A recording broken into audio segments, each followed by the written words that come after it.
Brain stroke అనగానే ఆ టైంలో బ్రెయిన్ అరెస్ట్ అయిపోయింది, అంటే ఫంక్షన్ అవ్వట్లేదు అని. సో 2 రకాలు ఉంటాయి. ఇది ఒకటి రక్తనాళం పగిలి బ్లీడింగ్ అయ్యి స్ట్రోక్ రావడం, ఒకటి రక్తనాళం క్లాగ్ అయిపోయి అక్కడికి బ్లడ్ వెళ్ళాక స్ట్రోక్ రావడం. ఏదైనా సరే బ్లడ్ అక్కడ పోకపోవడం వల్ల, బ్లడ్ ఎక్కువైపోవడం వల్ల వచ్చేది అక్కడ ఫంక్షన్ పోతుంది. ఫర్ ఎగ్జాంపుల్ చెయ్యి ఏరియా ఉంది, చెయ్యి వీక్ అయిపోతుంది. కాలు ఏరియా ఉంది, కాలు వీక్ అయిపోతుంది. మూతి ఏరియా ఉంది, మూతి వంకర అయిపోతుంది. చూపు ఏరియా ఉంది, చూపు పోతుంది. సో అదే కొన్నిసార్లు మన చిన్న మెదడు దగ్గర వస్తుంది. చిన్న మెదడు అంటే మనకు తెలియకుండా, మన ఆధీనం లేకుండా ఒక పార్ట్ పనిచేస్తూ ఉంటుంది. అక్కడ వచ్చేస్తే మనం తీసుకొచ్చే లోపల అయిపోతుంది. మనం ఉంటాం కదా, రాత్రి పడుకున్నాడు తర్వాత లేసే లోపల అయిపోయింది అని.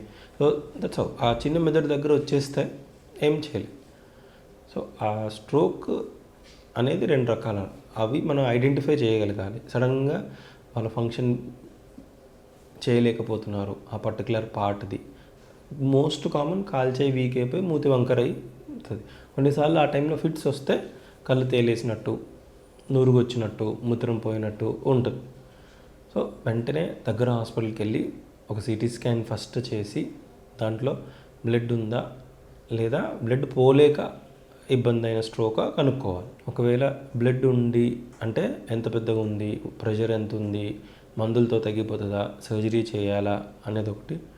లేదా బ్లడ్ క్లాట్ అయ్యి బ్లడ్ పోకపోవట్లేదు అంటే అందులో ఎన్ని ఇంజెక్షన్స్, అంటే ఈ ఫాస్ట్ అనేది ఉంది కదా, ఆ ఫాస్ట్ 1 అవర్లో వస్తే అప్పుడు 4.5 అవర్స్ 5 అవర్స్ లోపల మనం అన్నీ వర్కప్ చేసి ఒకటేమైనా ఇంజెక్షన్ ఇస్తే ఆ క్లాట్ అక్కడ నుంచి కరిగిపోతే నార్మల్ బ్లడ్ ఫ్లో ఎస్టాబ్లిష్ అయితే ఆ ఫంక్షన్ మళ్ళీ వచ్చేసే ఛాన్సెస్ బెటర్. టైం అవుతున్న కొద్దీ ఫంక్షన్ వచ్చే ఛాన్సెస్ కష్టం.